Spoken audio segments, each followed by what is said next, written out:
Good afternoon and welcome to you all. It's wonderful to see so many of you joining us for this first CSCMP UK event following the summer break. I am Len Pannett, President of the Council of Supply Chain Management Professionals here in the UK. For those who haven't come across CSCMP before, we are the leading end-to-end supply chain management professional association globally. Today, we number 9,000 members worldwide, and we've been helping those members, their careers and their companies since 1963 to receive unparalleled networking opportunities, cutting-edge research, and online and on-site professional education opportunities. Before we start today's session, I'd also like to mention there will be further CSCMP events over the coming months, and next year in June we will be hosting a Europe-wide event in Barcelona. So keep an eye out for those in your inboxes via LinkedIn and the CSCMP UK Twitter feed. Finally, I'd like to thank our hosts, Visage, for supporting this webinar today. So on to today's discussion. As we gather here in September 2022, one fact is undisputed. Supply chains are facing the greatest pace of disruptions in modern times. 3 years ago, we were already riding waves of change driven by global trade wars and the shift in operational models propelled by digitization and digital transformation. COVID then upended practically all planning assumptions about supply chains and operations and more. The measures taken worldwide completely changed how we work and interact with each other, both at individual and business levels.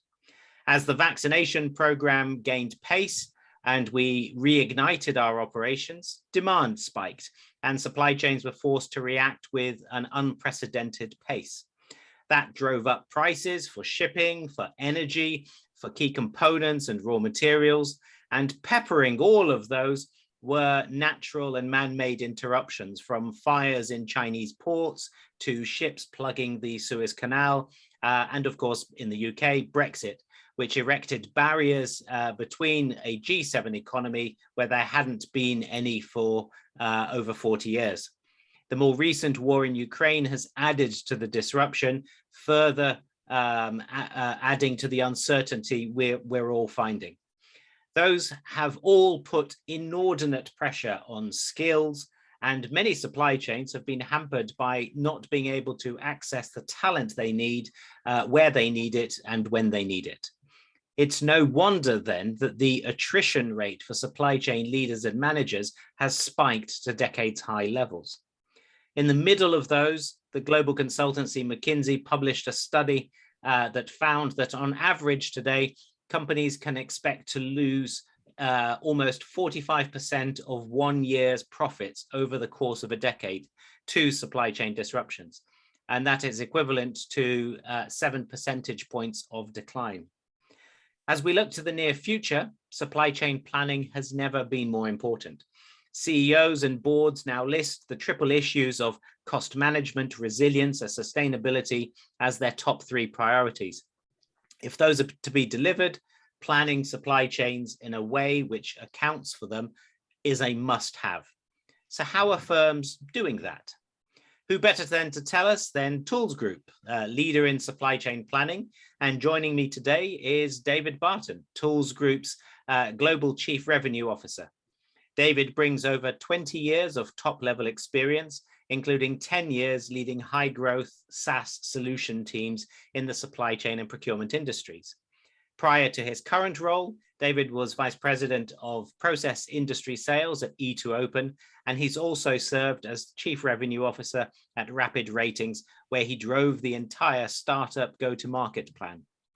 As well as a stellar career helping companies, David is also an avid photographer and is highly skilled in sports competition photos. David will now share the results of ToolsGroup's recent study into supply chain planning, and afterwards I'll be asking him some questions before opening the floor to you all. If you would like to put a question to David or me at any point, please do write them in the chat box at any time. Welcome, David, and over to you. And thank you very much. Delighted to be here. I'm speaking to you from just outside New York City, but only a week ago I was in London, and on that Friday, fateful Friday, very close to Buckingham Palace. So just offer again my condolences to everyone on the passing of the Queen, and may I say God save the King as we move forward here. You talked about some of the negative impacts of disruption in the pandemic. I think the one kind of positive takeaway is all employees for all companies are fully educated on the importance of supply chain and the impact of disruption. It got on the front page more than any time in history, and whole households have been educated on how important supply chain is and dealing with disruption. So let's talk through what we want to cover today. We want to give you perspective on how your digital roadmap compares to others, right? That's one of the nice things about this CSCMP survey, is it gives companies a little bit of confidence to understand where you're the same, where you're different. And there are going to be some very clear takeaways out of this presentation, talking about what are the key drivers and the roadblocks to digitization, and then look specifically where companies are investing. And this is a time where investment is critical, as to not be left behind by your competition, who are the early adopters of innovative technology in this space. Mm-hmm. So just Len, quick background. This survey was conducted from January to April 2022. Why is that important? We only had some early visibility into the level of inflation and the concern about recession. And both are still debatable. The markets have held up pretty well, but certainly by this time in the year, executive management may have a different viewpoint of certain investments and so forth based upon the trending around inflation and also the potential for recession. We had over 300 respondents, and companies ranged from less than 100 million in turnover to over 5 billion in turnover. So very broad representative sample. The roles included executive leadership and key middle management leadership from supply chain and logistics, and also sales. And this is a tremendous partnership with CSCMP and a very useful knowledge track for us all. So what are some of the key survey highlights? This first one, I don't think surprises anybody. 53% found that people and skills were the main obstacle to digital transformation. We've coined the great resignation as the labor market, certainly in high-tech circles, and so great sensitivity to available resource. Over 2/3 listed escalating fulfillment and delivery costs as a factor. Challenges in planning and dealing with disruption for many companies led to dramatically increased expediting costs, to try and serve the customer in any way that they could. Over 93% of respondents were somewhere on the digital journey. So this is not a matter of if, it's a matter of when and where you stand on execution. And we'll talk more about that as we get into the content. And 51% want to increase automation and focus their staff on more high value activities. This kind of relates to quality of life and retention of employees, and allowing them to be true idea and knowledge workers, focusing on ways to adjust the supply chain to be better suited to withstand and actually thrive in the type of disruption that we've seen over the last 2 years, and that is going to be a persistent force. So what's changed since the last survey, since 2021? We talked about the great resignation and the real pressure that this puts on retaining and attracting skilled labor. That concern has grown over 29%. The data quality obstacle remains the number 2, right? Implementing digital transformation, that concern increased 5 percentage points. We certainly find that with our customers, right? All of this great technology like machine learning, AI, for example, really depends on quality data and the right attribution information consistently applied to the data. So this is common with many customers. Getting the data right is typically the long pole in the tent, as they say, to getting a digital deployment off and running successfully. Uncertainty, right? As most companies in a continuous improvement mindset, right? It's become in order to serve your customers, improving your ability to deal with uncertainty has really become essential. And then finally, the desire to drive up and automation that grew by 18%. So there's an awareness of the power that automation has in not just transactional, but in advising on better decisions, right? So again, so your management staff can focus on the type of tuning and response in an intelligent way, given the vast amount of information that's involved in that. The automation is essential. So this is sort of what you see here. Where are you on the digital journey? And this is where I think some can take, I'll say, cause for concern where you find yourself here, but also some comfort when you look at this. A very small percentage have not even thought of pursuing digital transformation, only 6%. Nearly a third are in the exploring or evaluating, right? So they're committed emotionally and strategically to doing this, but still evaluating. 11% have broad organizational support and understanding of this.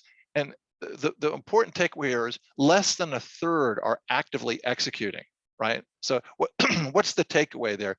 We'll talk more about this, but executive level commitment and support to executing on digital transformation is a critical success factor. We certainly see that in our customer base. Successful customers have very active, engaged executive leadership who are helping to drive execution.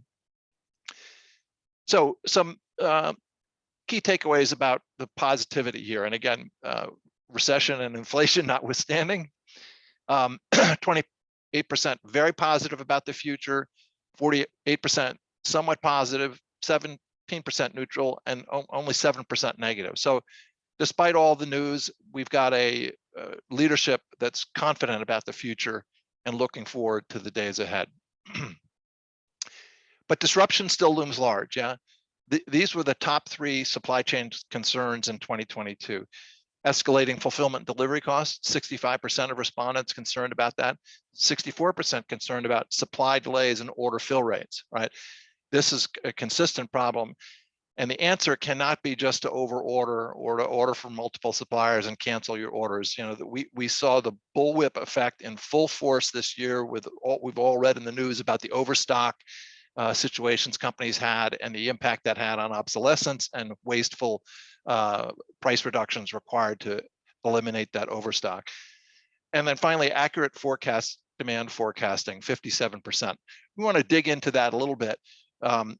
We see a critical need for probabilistic forecasting, not single number forecasting. Why is that? Because if you're going to serve your customer, you need to know the percentage in which a demand is going to occur, right? And then map your stocking to that to achieve a service level target. So when we talk about accuracy, we also believe the concept of probability is important rather than a single number tournament-based forecast answer. So what are the drivers again? And there's really good takeaway from this chart you see here. On the one extreme, 51% see increased level of automation to focus staff on higher value activities, right? That's a very common theme. People want, and I think, as I mentioned, it directly relates to retaining employees and, well, quality of work life and the ability to focus on knowledge and strategy-based types of activity, shaping your approach on supply chain. Better and faster reaction to unplanned disruptions, right? Creating greater resilience, right? People are painfully educated on the importance of that, right? If you're going to achieve service level, you have to be able to intelligently respond to disruption in supply chain and your on-order stocking. Improving service rates, right? So the key takeaway from this, it's about having the product the customer wants when they want it in the place that they want to get it, right? That was more important to companies than reducing inventory and stock levels, for example. You see down at the very bottom things like reduced risk of legacy on-premise solutions or combat competitive pressures, freeing up working capital, not so big a concern. People want to serve their customers, right? When you don't serve your customers, it's not just the sales that you lose, but it's the customer relationship that you lose. And people have really been focused on retaining and growing their customer base, essentially top line revenue. Yeah. Okay. So what's keeping people from getting the execution to happen? And that, again, not surprisingly, number one is 53% said skills and people, right? Lack of data quality. Again, we talked about that. And this one to underline fear of change and risk aversion. Again, we see our successful customers have active, engaged executive leadership that's driving the change. Lower on the list, the COVID uncertainty, disconnect between IT and the business. Again, that's a critical success factor that we see with our most successful customers, is IT is fully engaged from the beginning of the design and the deployment. Lower on the list, proving the business case, and a few say that nothing is holding the organization back. But again, the key takeaway here is people, data, and fear of change. And our underlining point here is executive leadership is fundamental to get past that risk of change, that aversion to change. So massive choice, right? Massive disruption created a critical binary choice, either to be the architect of change in your business or become the victim of the change, the type of change that we're seeing in the market today. And industry leaders will be architects of change and will have actively executed on digital transformation. So where are customers investing for growth right now? They're recruiting, obviously, and enriching the work life through training and support of their employees, 45%. Investing in facilities and infrastructure, a core piece of that being the critical advanced technology and supply planning and execution. And there you see 36% investing in supply chain software. Down below, you see things like M&A and securing capital funding, less of a concern, and the new geographic growth area is very important. But again, the key takeaway here is making the capital investment in tools and also the human factors investment in people, so you can be effective in moving ahead with execution. So what are the key ingredients for success, the companies that are successful? And this is what the survey, the over 300 survey respondents provided. Continued focus on people, process, and technology, right? That's really the keys to execution, that you've got the vehicle in place to move forward. Change management, we've talked about that. And again, that's key management function is driving change management in a proactive and effective way. Leadership-driven goals, what are we trying to accomplish? I was with one of our customers in the tire distribution industry. You go to their conference rooms, they've got inventory turns up in big block letters on the wall, right? Everybody understands their ability to mobilize inventory velocity for their stockholders is fundamental. So again, clear leadership-driven goals. A third talked about defined future state vision, right? So that's still, where do we want to get to? How will our focus on digital transformation evolve the way that we're doing business in the days ahead? Companies that are clear on that, it becomes a divining rod, bringing everyone together, right? Making the right technology innovations. Important to a third, getting stakeholder alignment, right? We talked about that buy-in. That's part of the change management process, that all of your stakeholders are bought in. Less so around project management. And again, you see lower on the list, business case and benefits realization benchmark. People know we have to do this, right? The majority of companies realize we've got to make investment in this space. And then maybe this one surprised me, less concern around thorough training programs, because we saw it higher and when it was asked in a different way. So how does ToolsGroup fit into this whole experience on digital transformation? We provide AI-powered, artificial intelligence-powered planning to help outsmart uncertainty. And I'll give you an example of that in one of the customer cases as we go along here. But number one, we help customers realize unrivaled inventory performance, right? And again, that gets at having the correct velocity of inventory and the correct intelligence about where you place inventory when, and how you manage the replenishment process, right? And if to the extent that you get that more responsive and efficient, it reduces your total stocking levels while increasing your ability to deliver service to the customer, meaning have what they want, when they want it, where they want it. That's the outstanding customer experience. And one of the pathways there, this is a recent investment ToolsGroup has made in our acquisition of Onera, and a fundamental part of our vision and strategy is the move towards continuous real-time inventory visibility, right? So that the replenishment and allocation process can become inventory event-driven, automated, and more intelligent and efficient. So a thin layer of inventory is even more effectively allocated to serve customers in the days ahead. So that was a very strategic technology investment for us. In the lower left here, sense and respond intelligently to demand and supply disruption. Again, the ability to have a clear understanding and an exception-based notification on changes to demand. So you're focusing on what matters most where, right? Where is my demand changing? Let me know that in real time so that I can respond again with my allocation and replenishment strategy to, again, deliver the best service level. And a key part of this is, guide smarter decisions with artificial intelligence. You're going to hear in a moment about a customer of ours who has millions and millions of SKU locations. They do small, intelligent electronic components. They do 40,000 new SKUs a month, right? To make intelligent decisions about new products introducing, you have to have machine learning and AI. You can't operate without it. The amount of effort that we've reduced for them is extraordinary, and their performance of these new products, that's a classic AI application, right? Because as the widgets keeps changing, what does this widget look like compared to the ones we used to sell? And will it behave like that on the new product introduction as we move ahead?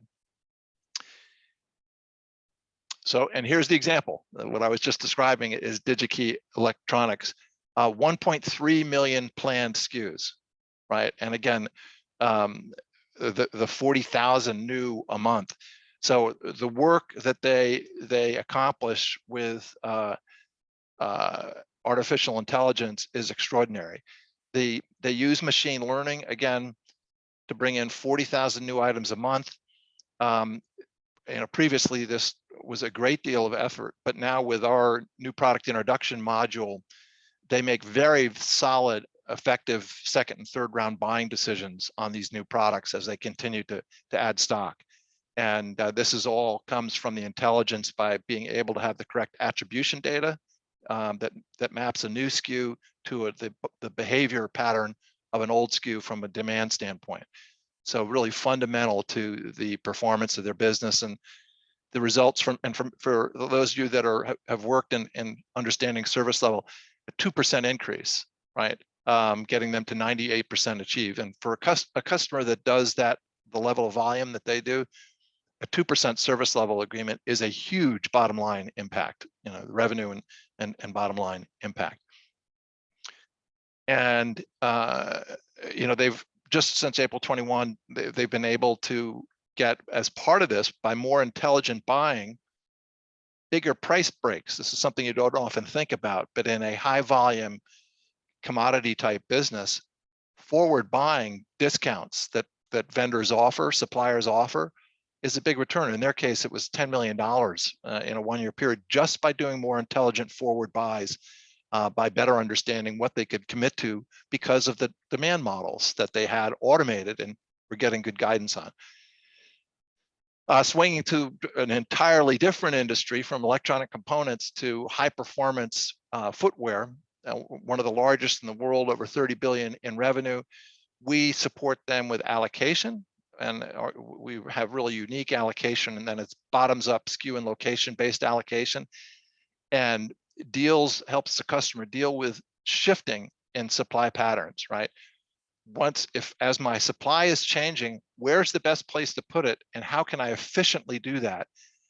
When you're dealing with millions of SKU locations, it fundamentally requires the automation to take the pattern that you're trying to achieve, and based on the incoming stock, make that intelligent decision. So we brought tremendous automation to this global brand, and they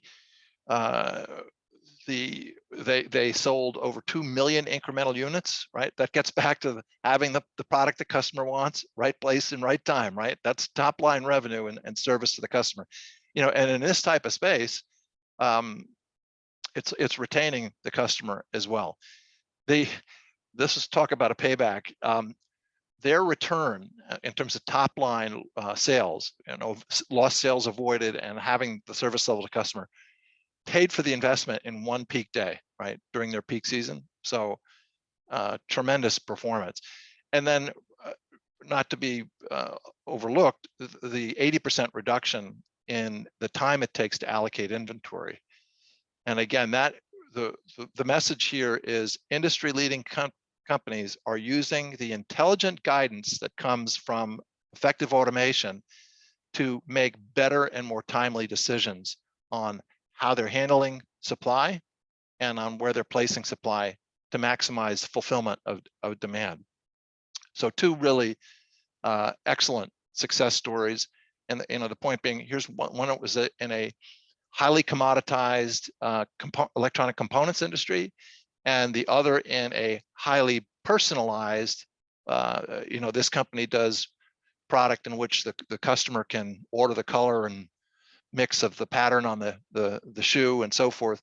So two very wildly different industries, both recognizing the critical need to be nimble and to be able to order well and allocate well with the guidance provided by intelligence and automation, right?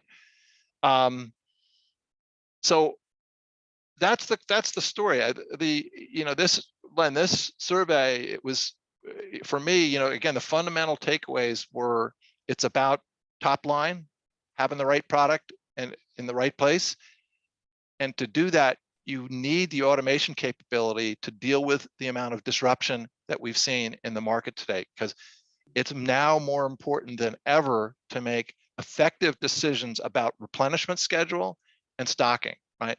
I know we'll have some questions about how else are companies trying to improve their capability there, but that, you know, that's a very good topic to talk about. But I really encourage everyone to check out the full survey report. Again, there's good learnings. This is the type of thing you might turn around and share with executive leadership and say, hey, you know, you might want to look at this. This is a very broad representative survey that has some really good guidance on company vision and strategy. Subscribe to the blog, our toolsgroup.com blog on supply chain planning, and connect. I'm open for connections on LinkedIn myself, and I'm highly networked in the industry, so appreciate that. And again, I personally was very energized by this content. I mean, given that we're practitioners and this is what we do every day, it's great to see this trending and knowledge that's on strategy that's been built up in the marketplace over the last year. So it's great to see. And Excellent. with that, Len, we'll open up to questions. Wonderful, David. Thank you very much. And as you say, fantastic insights there. I think a lot of the findings, most people on the call will be feeling, and certainly we're seeing that in our own networks. I hope that some of the results are also echoing in non-supply chain areas. I think you mentioned at the very start that we've now got more focus on supply chains than we've ever had before. We've got that as a key agenda item in boards pretty much across all sectors. And I think it's a very important point to convey, that we are adapting to things, that we're not sitting on our laurels, that we are taking into account the fact that the world has changed and we need to change accordingly. I wanted to pick up on a few of the points you mentioned. So we both talked about the wave of digital transformation and digitization as well, because of course not all digitization efforts are transformative. COVID catalyzed the need for operational change and technologies to help with that. And I think it's fair to say that we've probably got the biggest range of solutions right across the supply chain board that we've ever had available before. From planning tools to warehousing automation, to process automation, and so forth. We could regale and list things, and we'd spend another hour on this webinar. How have you seen firms prioritizing those, particularly when it comes to supply chain planning? Yeah, and Len, terrific question. And we will often get into a discovery workshop with our customer to try and get clarity on the business objectives. Let's say, what are the KPIs in your business that you're concerned about? And what's your theory about the challenge, right? Because you often get into a situation where, for whatever reason, people have kind of an embedded bias on, oh, well, this is what we need to do with a solution. But we try and get the customer to back up and look at, okay, from a business outcome standpoint, where do you want to get to? And it's important to work with industry professionals who have applied this technology and achieved a result, so that you can open your mind up to seeing what the real root causes are that you have to address, right? That's the key. And if you deploy technology without understanding that, you may kind of wake up 18 months down the road and be very disappointed with the result. We work many times with a proof of concept approach with our customer. One area is we'll look at the replenishment model and do a back test and say, well, what would your service level have been if you used our recommendations over this 6-month period compared to what you actually did do? And that's an example of the data speaking for itself, right? And yes. So, but understanding what's the KPI that I'm trying to solve, right? Am I losing sales? Do I have a problem with order fill rate? Am I overstocked and dealing with obsolescence? Understanding, and then work with professionals, industry professionals, on understanding the root cause and put aside your biases. Yeah. Yes, and I would add that the phrase, fail fast keeps coming up when we talk about digital transformation. I'm not sure I agree with that. I think try many things and be willing to fail and learn from that. Yes, absolutely. So your point, I think, is very valid, which is tying what you want to do to those goals. But try the idea of pilots, of proofs of concept, of learning from those will also inform the decisions on what fits best for each individual supply chain. And not everything is befitting all organizations. When you put up the graph of factors that need to be taken into consideration, process maturity, data cleanliness, those are really important. And a mentor of mine very wisely pointed out, said, when it comes to transformation, don't try to run before you're crawling. Right. Get the basics right first, because otherwise you're going to run into the wall later on, no matter what you try. Well, and you saw several times in the survey results how important organizational alignment is, right? Yes. Because it's not all easy. Data cleanliness, an example, right? If your IT team is not on board to get your attribution data useful, don't take on a machine learning project today, right? In fact, we often introduce that kind of in a phase 2 approach with the customer, because you really have to have people aligned. I call this widget the same thing in every location worldwide, or I've got some translation table to deal with that, as opposed to figuring it out at the time that, we don't have rational normalized data to look at. Yes. But the point there is organizational alignment. The business needs to be aligned, operations, IT, and of course the executive team, because if there's always, you take on a complex implementation, it's easy to criticize, right? You can always find something that's going wrong. And you have to have people bought in on getting to the end, getting to the result. Absolutely right. I think we're both old enough to remember that this isn't the first major downturn that we've had, major disruption that we've had. And practically after every single one over the last 40 years, there's been an immediate following call for resilience in supply chains. And those tend to get heeded for the first few months, but then they're normally quickly sacrificed on the altar of cost efficiency sooner or later. So the first question, I suppose, is now different? Are you seeing a change? And if so, how are firms dealing with resilience in their planning now? Yeah. Well, this gets squarely at the issue of intelligently using automation to get intelligent guidance, so you can redirect your time and focus on strategic issues, right? Let me give you an extreme example. suppose it's beginning of 2019, and you're a furniture maker and you single source most of your models from one supplier who's in Asia Pacific. Mm-hmm. Do you think anything could go wrong in the next 3 months going into 2019? Do you think that your fill rates and when your container capacity gets cut in half, that you might have some problems? Yes. Okay, so that design of your supply chain, because we run inventory optimization using constraint-based modeling, right? So what's a constraint? Well, order fill rates. What percent of your actual orders get filled? What's the lead time, right?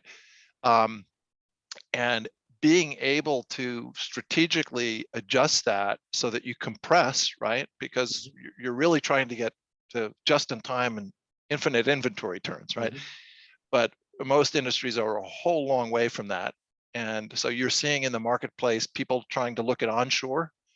One of our customers, Optimus, works in the widget fasteners and all kinds of component space. They're working to create more onshore distribution capability for all of the challenges that we've seen, right? I mentioned that, we had a customer, their container allocation was literally cut in half with about, 2 weeks notice. Yes. So, onshoring or reshoring, as the phrase is fundamental, and multi-sourcing, right? Particularly if you're in a component space, and having an intelligent allocation solution, right? That say, okay, if you're carrying SKUs that can be substitutable, you need automation to do that, to say, okay, here's my buying pattern. How can I substitute within my allocation model to keep service level up, even though I've got disruption and constraint on one of my components, one of my SKUs. So it's that strategic focus on the reducing the fundamental constraints to get faster at responding to changes in supply as well as changes in demand. Yes. Right? Yes, and I'll add one. I mean, those who know me know I'm somewhat of an evangelist in the use of digital manufacturing in supply chains, and I think this is one area that complements an awful lot of that. Not all countries can reshore everything that they want, but finding an alternative way of providing key components and key items, particularly when it comes to things like MRO parts and tooling, opening up new ways of obtaining those, not just new sources, it gives a lot more of that resilience. Yeah, we can get into talking about sprayed construction of metal components. Yes. Done entirely with capital on a very just-in-time basis. Yes. We see in the US, for example, huge, billions of dollars of investment in trying to get that type of innovative automation in place on the production side. Yeah. Yes. Excellent. So you mentioned some of the constraints. I'm curious. There's one aspect of this. So we're in, I think, pretty much all of us in an environment where inflation is hitting levels not seen for decades, 40 years in some cases, 50 years in some cases. What can those watching this webinar, what can they do to their supply chains to counter that, to deal with that? Yeah, we talked about the kind of strategic investment in reducing cycle time. I talked about in the DigiKey scenario, the strategic value of forward buying, right? Because in their component-driven space, if you can intelligently make advanced commitment, that can have a dramatic impact on price, right? And to overstate the obvious, if we've got over 10% inflation, if you can intelligently order in advance at the current rates, that has a big impact. I talked about their $10 million benefit there. So, obviously that comes down to understanding demand and having intelligent stock level automation so that you can make intelligent forward buy decisions if that is a source of discount in your industry. But then obviously to be as efficient as that shoemaker I talked about, they're looking at trying to get very high velocity so that with a very thin layer, they can get maximum service to the customer for what they want. And although it didn't jump out in the survey, that has a direct impact on working capital, right? And when you get to a very large company like that, they get it, right? Yes. You saw in some of the survey response there that they are looking at how to restructure supply chain and their ability to maintain an almost real-time allocation to the market. Yes, yes. I'm finding also interestingly, some people are blowing the dust off of how things were done in Latin America when they had high inflation rates, and using some of the lessons from that. Excellent. We've had one question coming in from Matt, which was from a supply chain planning perspective, are there any particular technologies that companies are prioritizing at the moment? Well, we talked a little bit earlier about forecasting and getting smarter about how you're using forecasting. And in our case, we talk about using probability. What is the range of demand, particularly important for companies that have slow moving items in their stock. Yes. Getting more intelligent in allocation, right? Huge priority on that, because if you've got millions of SKU locations in your distribution model, the ability to rapidly make changes in how you're allocating based upon changing supply, it requires automation, right? You're not going to do that with people working on spreadsheets and be able to keep up. You're just kind of remapping and using the same allocation model that you did before. So that getting better informed forecasting, we talked about with DigiKey, the kind of machine learning example about pattern-based new product introduction. So you can intelligently plan for products that you haven't sold before using the machine learning, right? That's a fundamental, modern day investment. The allocation that I talked about. So again, it goes back to understanding what's most important for your business and where you have the greatest challenge today in the business objectives that you're trying to achieve. Excellent. We've had one last question from Raquel. What about small businesses? How can SMEs access the sorts of capabilities and tools that large retailers and global firms have access to? Yeah, no, good question. You saw in the survey the concern about retaining and holding talent in smaller firms. And I think it really gets to focusing on what matters most, right? If we look at the retail side, we do demand modeling, we do merchandise financial planning, we do assortment planning and allocation planning, and as well as automated replenishment. The key for a smaller company is not to boil the ocean, right? Because you don't have the resource to do that. You need to know where's the maximum leverage. Our solution in the retail space is entirely modular. We'll have customers that will just use one or two components of it because that's where their greatest pain is, and that's where they have the resource to execute on. So understanding that about your business, saying, okay, where's the greatest leverage? Let's solve that problem first and not try and do everything. Excellent. David, thank you very much. Those are all the questions that we had today. A fantastic presentation and lots of very useful, not just insight, but I think lessons that people can be applying straight away.